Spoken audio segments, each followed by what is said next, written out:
Hi everyone, this is Robert. Welcome to The Well-Told Tale. Every week we bring to life the greatest science fiction and fantasy stories ever written. The Well-Told Tale is now available as both a podcast and on YouTube, as well as being available early for my patrons every week over on patreon.com. There's a link in the description if you're interested in that, or in getting access to some stories I record just for my patrons.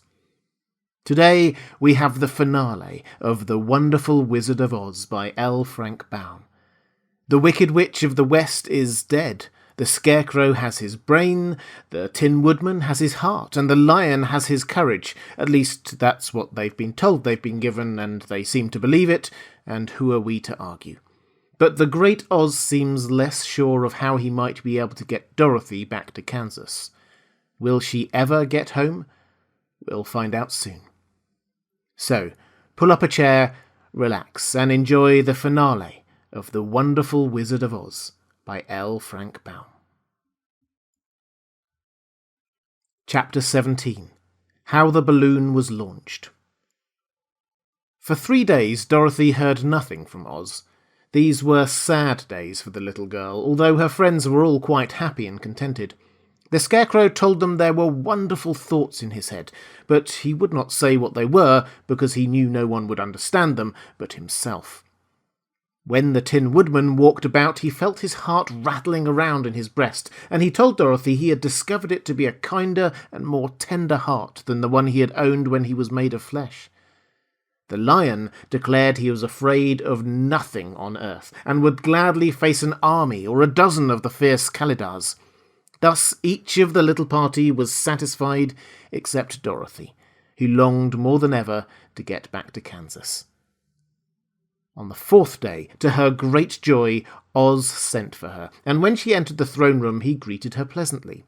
"Sit down, my dear.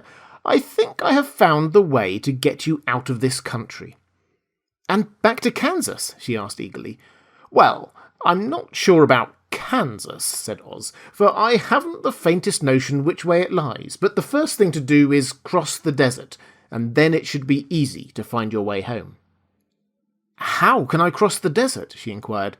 "Well, I'll tell you what I think," said the little man. "You see, when I came to this country, it was in a balloon. You also came through the air, being carried by a cyclone, so I believe the best way to get across the desert will be through the air. Now, it is quite beyond my powers to make a cyclone, but I've been thinking the matter over, and I believe I can make a balloon."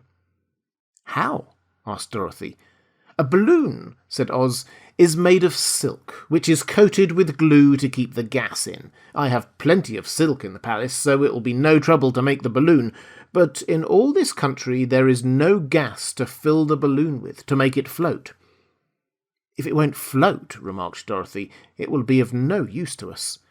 "True," answered Oz, "but there is another way to make it float, which is to fill it with hot air. Hot air isn't as good as gas, for if the air should get cold, the balloon would come down in the desert and we should be lost."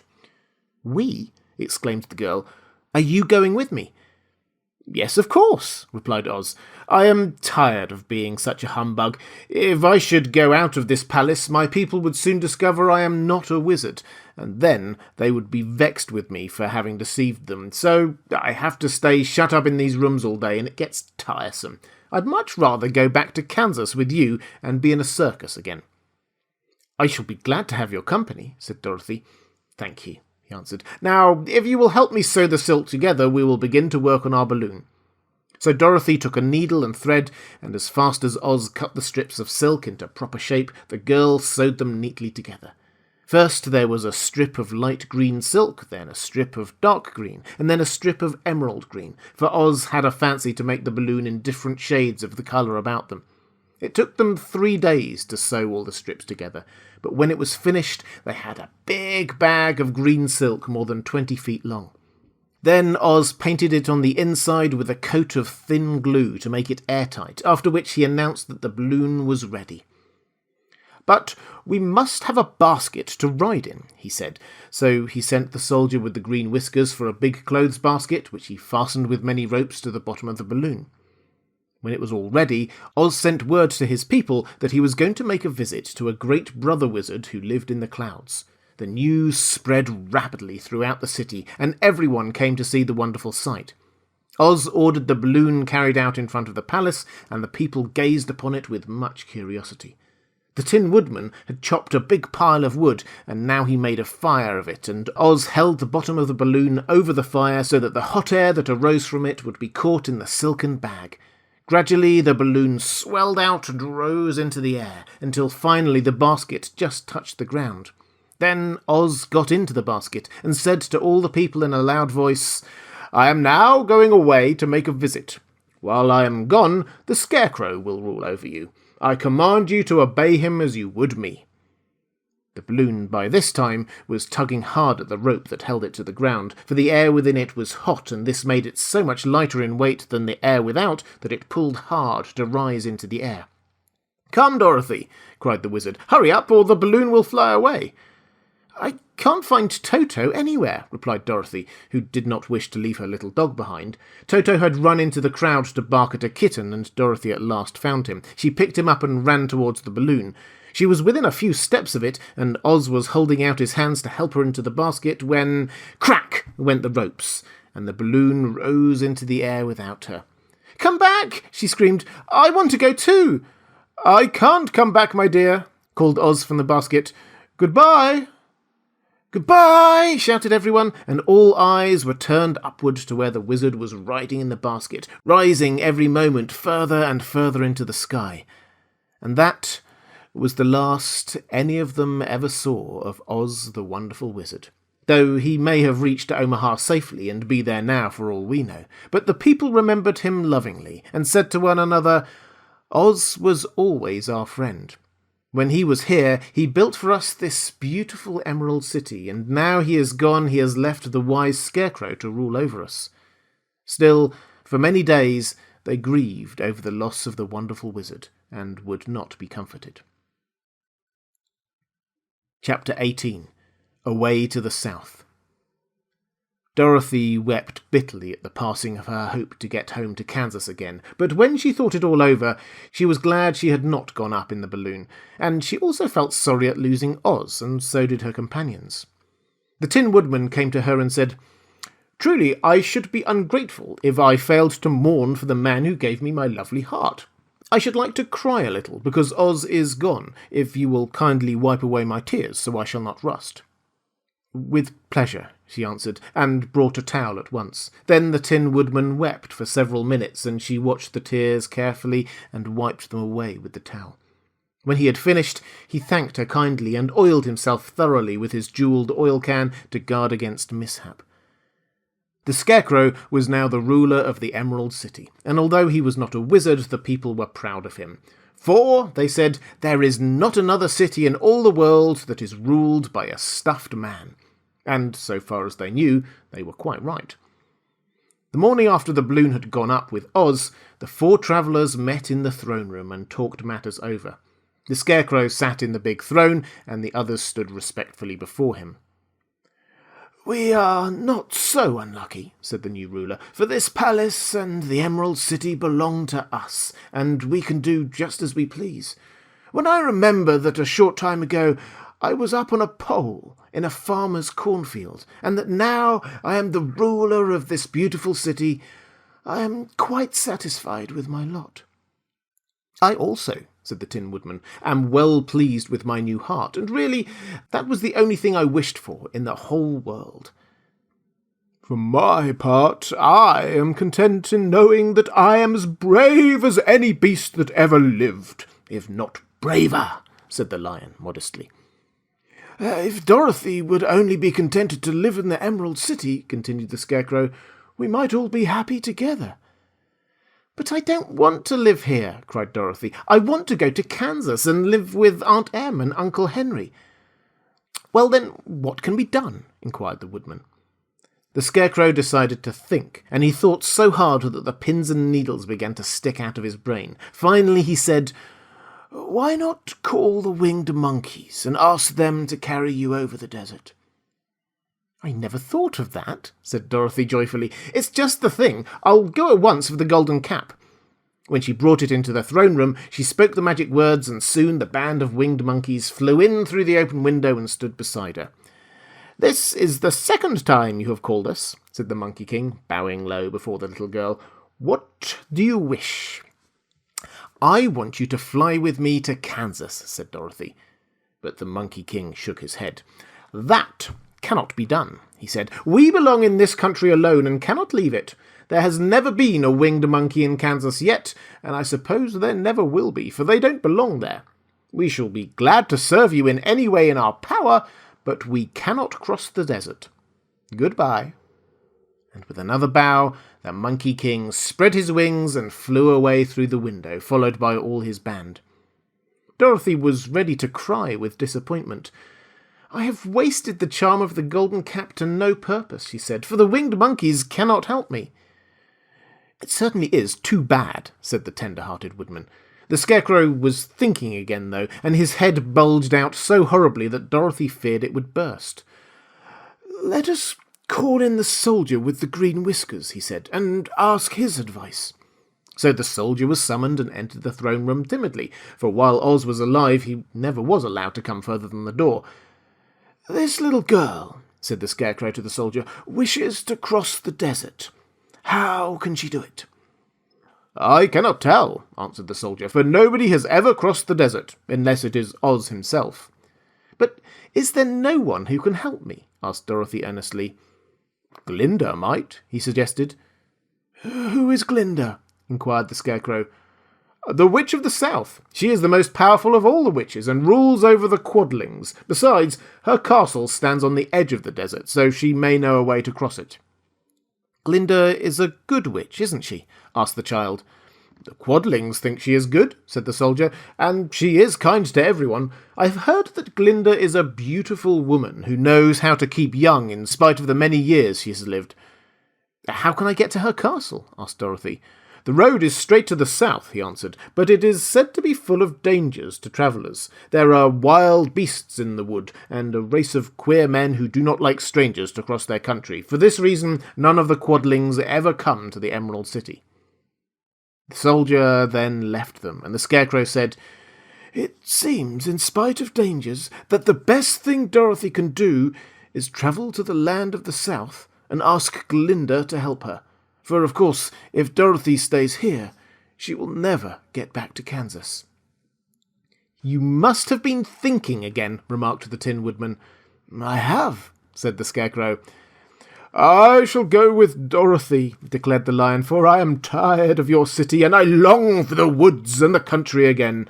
I am really a wild beast, you know. Besides, Dorothy will need someone to protect her."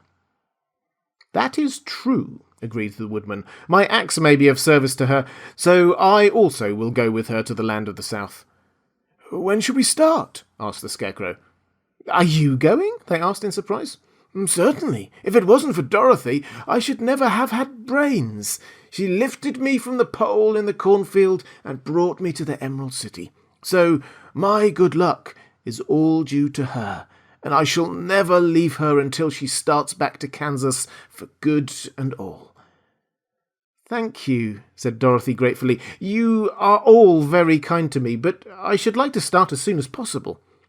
"We shall go tomorrow morning," returned the Scarecrow. "So now let us all get ready, for it will be a long journey." Chapter 20. Attacked by the Fighting Trees. The next morning Dorothy kissed the pretty green girl goodbye, and they all shook hands with the soldier with the green whiskers, who had walked with them as far as the gate. When the guardian of the gate saw them again, he wondered greatly that they would leave the beautiful city to get into new trouble, but he at once unlocked their spectacles, which he put back into the green box, and gave them many good wishes to carry with them. "You are now our ruler," he said to the Scarecrow, "so you must come back to us as soon as possible." "I certainly shall, if I am able," said the Scarecrow, "but I must help Dorothy to get home first." As Dorothy bade the good-natured guardian a last farewell, she said, "I have been very kindly treated in your lovely city, and everyone has been good to me. I cannot tell you how grateful I am." "Don't try, my dear," he answered. "We should like to keep you with us, but if it is your wish to return to Kansas, I hope you will find a way." He then opened the gate of the outer wall, and they walked forth and started upon their journey. The sun shone brightly as our friends turned their faces towards the land of the south. They were all in the best of spirits and laughed and chatted together. Dorothy was once more filled with the hope of getting home, and the Scarecrow and the Tin Woodman were glad to be of use to her. As for the lion, he sniffed the fresh air with delight and whisked his tail from side to side in pure joy at being in the country again, while Toto ran around them and chased the moths and butterflies, barking merrily all the time. "City life does not agree with me at all," remarked the lion as they walked along at a brisk pace. "I have lost much flesh since I lived there, and now I am anxious for a chance to show the other beasts how courageous I have grown." They now turned and took a last look at the Emerald City. All they could see was a mass of towers and steeples behind the green walls, and high up above everything, the spires and dome of the Palace of Oz. "Oz was not such a bad wizard, after all," said the Tin Woodman, as he felt his heart rattling around in his breast. "He knew how to give me brains, and very good brains, too," said the Scarecrow. "If Oz had taken a dose of the same courage he gave me," added the lion, "he would have been a brave man." Dorothy said nothing. Oz had not kept the promise he made her, but he had done his best, so she forgave him. As he said, he was a good man, even if he was a bad wizard. The first day's journey was through the green fields and bright flowers that stretched about the Emerald City on every side. They slept that night on the grass with nothing but the stars above them, and they rested very well indeed. In the morning they travelled on until they came to a thick wood. There was no way of going around it, for it seemed to extend to the right and left as far as they could see, and besides, they did not dare change the direction of their journey for fear of getting lost. So they looked for the place where it would be easiest to get into the forest. The Scarecrow, who was in the lead, finally discovered a big tree with such wide-spreading branches that there was room for the party to pass underneath. So he walked forward to the tree, but just as he came under the first branches, they bent down and twined around him, and the next minute he was raised from the ground and flung headlong among his fellow travellers. This did not hurt the Scarecrow, but it surprised him, and he looked rather dizzy when Dorothy picked him up. "Here is another space between the trees," called the lion.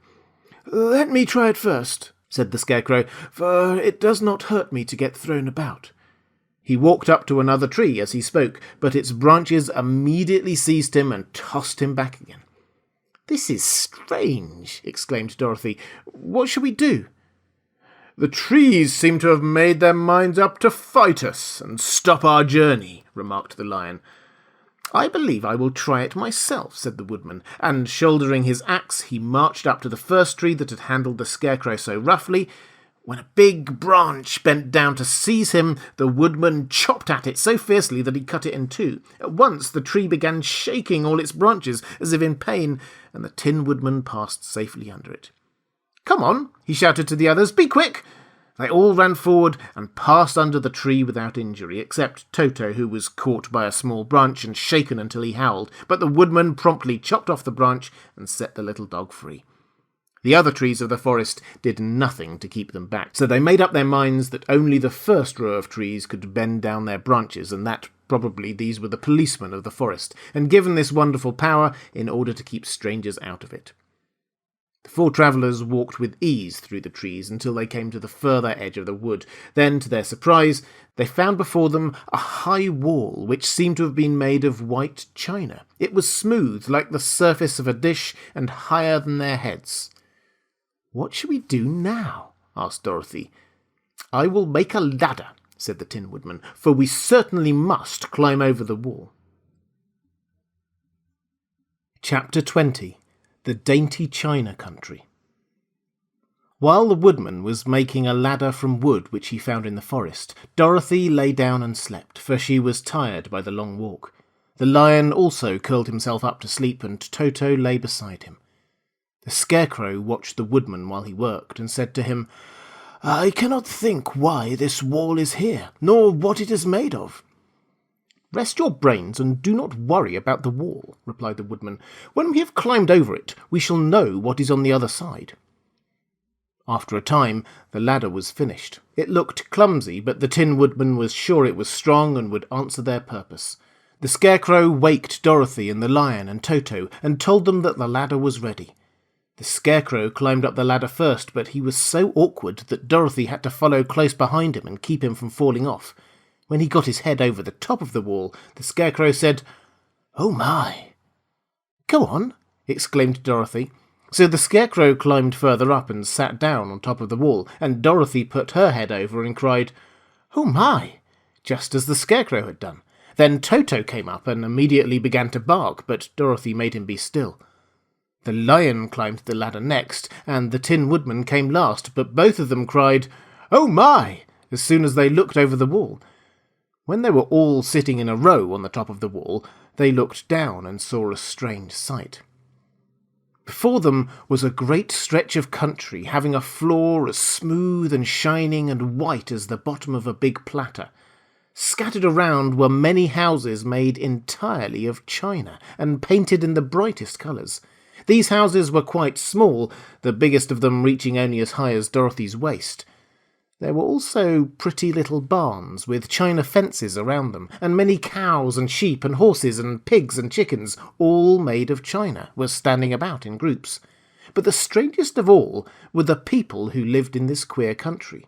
There were milkmaids and shepherdesses with brightly coloured bodices and golden spots all over their gowns, and princesses with most gorgeous frocks of silver and gold and purple, and shepherds dressed in knee breeches with pink and yellow and blue stripes down them, and golden buckles on their shoes, and princes with jewelled crowns upon their heads, wearing ermine robes and satin doublets, and funny clowns in ruffled gowns, with round red spots upon their cheeks and tall, pointed caps. And strangest of all, these people were all made of china, even to their clothes, and were so small that the tallest of them was no higher than Dorothy's knee. No one did so much as look at the travellers at first, except one little purple china dog with an extra large head, which came to the wall and barked at them in a tiny voice, afterwards running away again. "How shall we get down?" asked Dorothy. They found the ladder so heavy they could not pull it up, so the Scarecrow fell off the wall and the others jumped down upon him so that the hard floor would not hurt their feet. Of course they took pains not to light on his head and get the pins in their feet. When all were safely down, they picked up the Scarecrow, whose body was quite flattened out, and patted his straw into shape again. "We must cross this strange place in order to get to the other side," said Dorothy, "for it would be unwise for us to go any other way except due south." They began walking through the country of the China people, and the first thing they came to was a China milkmaid milking a China cow. As they drew near, the cow suddenly gave a kick and kicked over the stool, the pail, and even the milkmaid herself, and all fell on the china ground with a great clatter. Dorothy was shocked to see that the cow had broken her leg off, and that the pail was lying in several small pieces, while the poor milkmaid had a nick in her left elbow. "There!" cried the milkmaid angrily. "See what you have done! My cow has broken her leg, and I must take her to the mender's shop and have it glued on again. What do you mean, coming here and frightening my cow?" "I'm very sorry," returned Dorothy. "Please forgive us." But the pretty milkmaid was much too vexed to make any answer. She picked up the leg sulkily and led her cow away, the poor animal limping on 3 legs. As she left them, the milkmaid cast many reproachful glances over her shoulder at the clumsy strangers, holding her nicked elbow close to her side. Dorothy was quite grieved at this mishap. "We must be very careful here," said the kind-hearted woodman, "or we may hurt these pretty little people so they will never get over it." A little further on, Dorothy met a most beautifully dressed young princess, who stopped short as she saw the strangers and started to run away. Dorothy wanted to see more of the princess, so she ran after her, but the China girl cried out, "Don't chase me! Don't chase me!" She had such a frightened little voice that Dorothy stopped and said, "Why not?" "Because," answered the princess, also stopping a safe distance away, "if I run, I may fall down and break myself." "But could you not be mended?" asked the girl. "Oh, yes, but one is never so pretty after being mended, you know," replied the princess. "I suppose not," said Dorothy. "Now, there is a Mr. Joker, one of our clowns," continued the China lady, "who is always trying to stand upon his head. He has broken himself so often that he is mended in 100 places and doesn't look at all pretty. Here he comes now, so you can see for yourself." Indeed, a jolly little clown came walking towards them, and Dorothy could see that in spite of his pretty clothes of red and yellow and green, he was completely covered with cracks, running every which way and showing plainly that he had been mended in many places. The clown put his hands in his pockets, and after puffing out his cheeks and nodding his head at them saucily, he said, "My fair lady, why do you stare at poor Mr. Joker? You're quite as stiff and prim as if you'd eaten up a poker." "Be quiet, sir," said the princess. "Can't you see these are strangers and should be treated with respect?" "Well, that's respect, I expect," declared the clown, and immediately stood upon his head. "Don't mind Mr. Joker," said the princess to Dorothy. "He is considerably cracked in his head, and that makes him foolish." "Oh, I don't mind him a bit," said Dorothy. "But you are so beautiful," she continued, "that I am sure I would love you dearly. Won't you let me carry you back to Kansas and stand you on Aunt Em's mantle? I could carry you in my basket." "That would make me very unhappy," answered the China Princess. "You see, here in our country we live contentedly, and can talk and move around as we please, but whenever any of us are taken away, our joints at once stiffen, and we can only stand straight and look pretty. Of course, that is all that is expected of us when we are on mantles and cabinets and drawing-room tables, but our lives are much pleasanter here in our own country." "I would not make you unhappy for all the world," exclaimed Dorothy, "so I'll just say goodbye." "Goodbye," replied the princess. They walked carefully through the China country. The little animals and all the people scampered out of their way, fearing the strangers would break them, and after an hour or so the travellers reached the other side of the country and came to another China wall. It was not so high as the first, however, and by standing upon the lion's back they all managed to scramble to the top. Then the lion gathered his legs under him and jumped on the wall, but just as he jumped, he upset a china church with his tail and smashed it all to pieces. "That was too bad," said Dorothy, "but really I think we were lucky in not doing these little people more harm than breaking a cow's leg and a church. They are all so brittle." "They are indeed," said the Scarecrow, "and I am thankful I am made of straw and cannot easily be damaged. There are worse things in the world than being a scarecrow." Chapter 21. The Lion becomes the King of Beasts. After climbing down from the China Wall, the travellers found themselves in a disagreeable country, full of bogs and marshes and covered with tall, rank grass. It was difficult to walk without falling into muddy holes, for the grass was so thick that it hid them from sight. However, by carefully picking their way, they got safely along until they reached solid ground. But here the country seemed wilder than ever, and after a long and tiresome walk through the underbrush, they entered another forest, where the trees were bigger and older than any they had ever seen. "This forest is perfectly delightful," declared the lion, looking round him with joy. "Never have I seen a more beautiful place." "It seems gloomy," said the Scarecrow.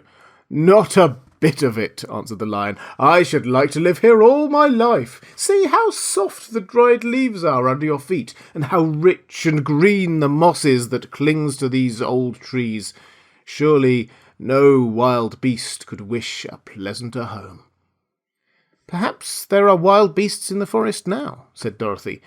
"I suppose there are," returned the lion, "but I do not see any of them about." They walked through the forest until it became too dark to go any further. Dorothy and Toto and the lion lay down to sleep, while the woodman and the Scarecrow kept watch over them as usual. When morning came, they started again. Before they had gone far, they heard a low rumble, as of the growling of many wild animals. Toto whimpered a little, but none of the others was frightened, and they kept along the well-trodden path until they came to an opening in the wood in which were gathered hundreds of beasts of every variety. There were tigers, and elephants, and bears, and wolves, and foxes, and all the others in the natural history, and for a moment Dorothy was afraid, but the lion explained that the animals were holding a meeting, and he judged by their snarling and growling that they were in great trouble. As he spoke, several of the beasts caught sight of him, and at once the great assemblage hushed as if by magic. The biggest of the tigers came up to the lion and bowed, saying, "Welcome, O King of Beasts. You have come in good time to fight our enemy and bring peace to all the animals of the forest once more." "What is your trouble?" asked the lion quietly. "We are all threatened," answered the tiger, by a fierce enemy which has come lately into this forest. It is a most tremendous monster, like a great spider, with a body as big as an elephant and legs as long as a tree trunk. It has 8 of these long legs, and as the monster crawls through the forest, he seizes an animal with a leg and drags it to his mouth, where he eats it as a spider does a fly. Not one of us is safe while this fierce creature is alive, and we had called a meeting to decide how to take care of ourselves when you came among us." The lion thought for a moment. "Are there any other lions in this forest?" he asked. "No, there were some, but the monster has eaten them all, and besides, there were none of them nearly so large and brave as you." "If I put an end to your enemy, will you bow down to me and obey me as king of the forest?" inquired the lion. "We will do that gladly," returned the tiger, and all the other beasts roared with a mighty roar. "We will!" "Where is this great spider of yours now?" asked the lion. "Yonder, among the oak trees," said the tiger, pointing with his forefoot. "Take good care of these friends of mine," said the lion, "and I will go at once to fight the monster." He bade his comrades goodbye and marched proudly away to do battle with the enemy. The great spider was lying asleep when the lion found him, and it looked so ugly that its foe turned up his nose in disgust. Its legs were quite as long as the tiger had said, and its body covered with coarse black hair. It had a great mouth with a row of sharp teeth 1 foot long, but its head was joined to the pudgy body by a neck as slender as a wasp's waist. This gave the lion a hint of the best way to attack the creature, and as he knew it was easier to fight it asleep than awake, he gave a great spring and landed directly on the monster's back. Then, with one blow of his heavy paw, all armed with sharp claws, he knocked the spider's head from its body. Jumping down, he watched it until the long legs stopped wiggling, when he knew it was quite dead. The lion went back to the opening where the beasts of the forest were waiting for him and said proudly, "You need fear your enemy no longer." Then the beasts bowed down to the lion as their king, and he promised to come back and rule over them as soon as Dorothy was safely on her way to Kansas. Chapter 22. The Country of the Quadlings. The 4 travellers passed through the rest of the forest in safety, and when they came out from its gloom, saw before them a steep hill, covered from top to bottom with great pieces of rock. "This will be a hard climb," said the Scarecrow, "but we must get over the hill nevertheless." So he led the way, and the others followed. They had nearly reached the first rock when they heard a rough voice cry out, "Keep back!" "Who are you?" asked the Scarecrow. Then a head showed itself over the rock, and the same voice said, "This hill belongs to us, and we don't allow anyone to cross it." "But we must cross it," said the Scarecrow. "We're going to the country of the Quadlings." "But you shall not," replied the voice, and there stepped from behind the rock the strangest man the travellers had ever seen. He was quite short and stout, and had a big head, which was flat at the top, and supported by a thick neck full of wrinkles, but he had no arms at all. And seeing this, the Scarecrow did not fear that so helpless a creature could prevent them from climbing the hill, so he said, "I'm sorry not to do as you wish, but we must pass over your hill whether you like it or not," and he walked boldly forward. As quick as lightning, the man's head shot forward and his neck stretched out until the top of his head, where it was flat, struck the Scarecrow in the middle and sent him tumbling over and over down the hill. Almost as quickly as it came, the head went back to the body. The man laughed harshly as he said, "It isn't as easy as you think." A chorus of boisterous laughter came from the other rocks, and Dorothy saw hundreds of the armless hammerheads upon the hillside, one behind every rock. The lion became quite angry at the laughter caused by the Scarecrow's mishap, and giving a loud roar that echoed like thunder, he dashed up the hill. Again, a head shot swiftly out, and the great lion went rolling down the hill as if he had been struck by a cannonball. Dorothy ran down and helped the Scarecrow to his feet, and the lion came up to her feeling rather bruised and sore, and said, "It is useless to fight people with shooting heads. No one can withstand them." "What can we do, then?" she asked. "Call the winged monkeys," suggested the Tin Woodman. "You have still the right to command them once more." "Very well," she answered, and putting on the golden cap she uttered the magic words. The monkeys were as prompt as ever, and in a few moments the entire band stood before her. "What are your commands?" inquired the king of the monkeys, bowing low. "Carry us over the hill to the country of the quadlings," answered the girl. "It shall be done," said the king, and at once the winged monkeys caught the four travellers and Toto up in their arms and flew away with them. As they passed over the hill, the hammerheads yelled with vexation and shot their heads high in the air, but they could not reach the winged monkeys, which carried Dorothy and her comrades safely over the hill and set them down in the beautiful country of the quadlings. "This is the last time you can summon us," said the leader to Dorothy, "so goodbye, and good luck to you." "Goodbye, and thank you very much," returned the girl, and the monkeys rose into the air and were out of sight in a twinkling. The country of the quadlings seemed rich and happy. There was field upon field of ripening grain, with well-paved roads running between them, and pretty rippling brooks with strong bridges across them. The fences and houses and bridges were all painted bright red, just as they had been painted yellow in the country of the Winkies and blue in the country of the Munchkins. The quadlings themselves, who were short and fat and looked chubby and good-natured, were dressed all in red, which showed bright against the green grass and the yellowing grain. The monkeys had set them down near a farmhouse, and the four travellers walked up to it and knocked on the door. It was opened by the farmer's wife, and when Dorothy asked for something to eat, the woman gave them all a good dinner, with 3 kinds of cake and 4 kinds of cookies, and a bowl of milk for Toto. "How far is it to the castle of Glinda?" asked the child. "It is not a great way," answered the farmer's wife. "Take the road to the south, and you will soon reach it." Thanking the good woman, they started afresh and walked by the fields and across the pretty bridges until they saw before them a very beautiful castle. Before the gates were 3 young girls, dressed in handsome red uniforms trimmed with gold braid, and as Dorothy approached, one of them said to her, "Why have you come to the south country?" "To see the good witch who rules here," she answered. "Will you take me to her?" "Let me have your name, and I will ask Glinda if she will receive you." They told who they were, and the girl soldier went into the castle. After a few moments she came back to say that Dorothy and the others were to be admitted at once. Chapter 23. Glinda the Good Witch Grants Dorothy's Wish.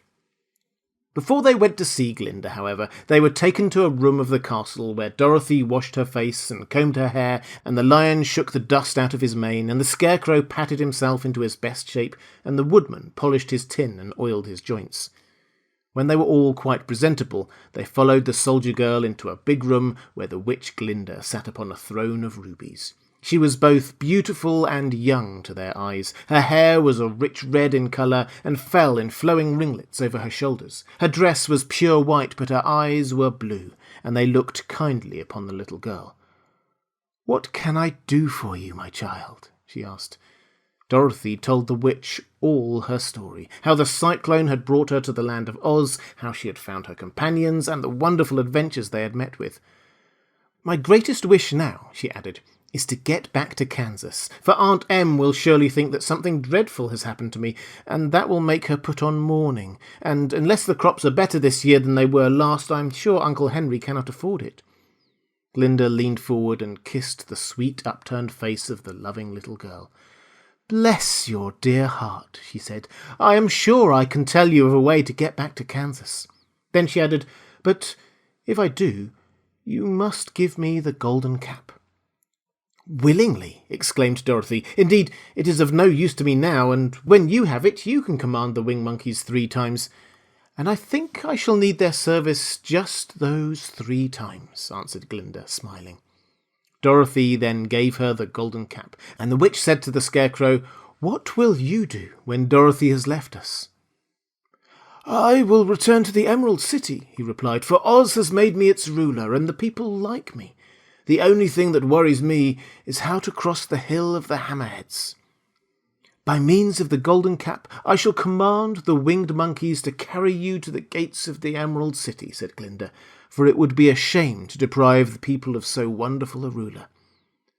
"Am I really wonderful?" asked the scarecrow. "You are unusual," replied Glinda. Turning to the Tin Woodman, she asked, "What will become of you when Dorothy leaves this country?" He leaned on his axe and thought a moment. Then he said, The Winkies were very kind to me, and wanted me to rule over them after the Wicked Witch died. I am fond of the Winkies, and if I could get back again to the country of the West, I should like nothing better than to rule over them forever."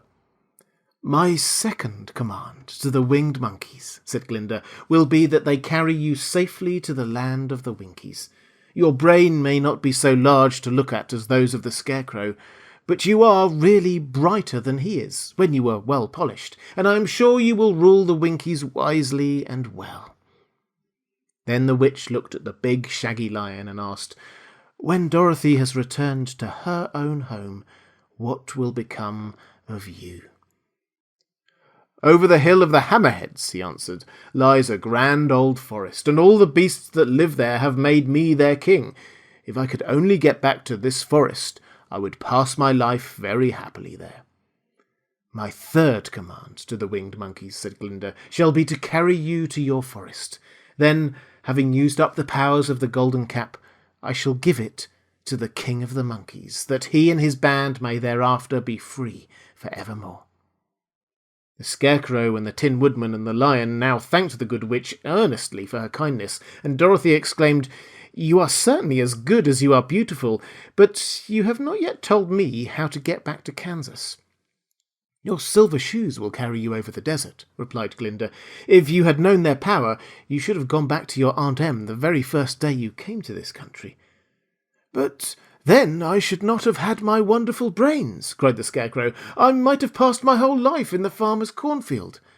"And I should not have had my lovely heart," said the Tin Woodman. "I might have stood and rusted in the forest till the end of the world." "And I should have lived a coward forever," declared the Lion, "and no beast in all the forest would have had a good word to say to me." "This is all true," said Dorothy, "and I am glad I was of use to these good friends. But now that each of them has had what he most desired, and each is happy in having a kingdom to rule besides, I think I should like to go back to Kansas."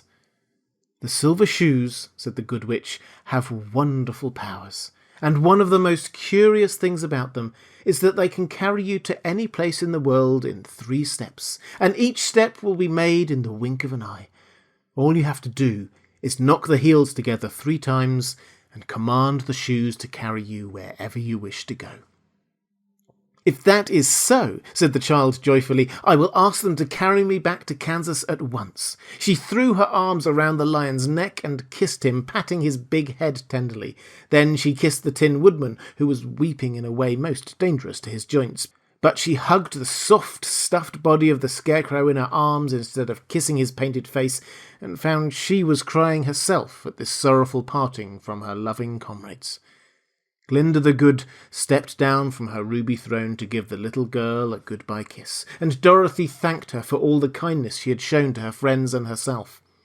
Dorothy now took Toto up solemnly in her arms, and having said one last goodbye, she clapped the heels of her shoes together 3 times, saying, "Take me home to Aunt Em." Instantly she was whirling through the air, so swiftly that all she could see or feel was the wind whistling past her ears. The silver shoes took but 3 steps, and then she stopped so suddenly that she rolled over upon the grass several times before she knew where she was. At length, however, she sat up and looked about her. "Good gracious!" she cried, for she was sitting on the broad Kansas prairie, and just before her was the new farmhouse Uncle Henry built after the cyclone had carried away the old one.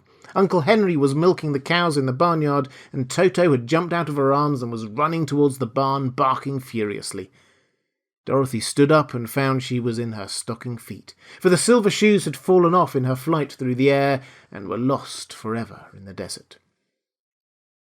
Chapter 24. Home Again. Aunt Em had just come out of the house to water the cabbages when she looked up and saw Dorothy running towards her. "My darling child," she cried, folding the little girl in her arms and covering her face with kisses. "Where in the world did you come from?" "From the land of Oz," said Dorothy gravely, "and here is Toto too, and, oh, Aunt Em, I'm so glad to be at home again."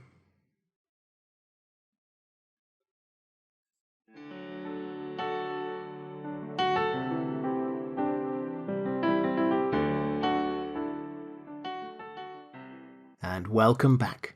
I hope you enjoyed the finale of The Wonderful Wizard of Oz by L. Frank Baum. I am passionate about sharing these classic science fiction and fantasy stories with as wide an audience as possible, and free for everyone, so please do recommend The Well-Told Tale to a friend if you think they'd be interested. Or if you'd like to support the channel, or get access to some stories I record exclusively for my patrons, please do consider visiting patreon.com/thewelltoldtale. There's a link in the description. That's all for this time. I'll be back next week with another classic story. I hope you can join me.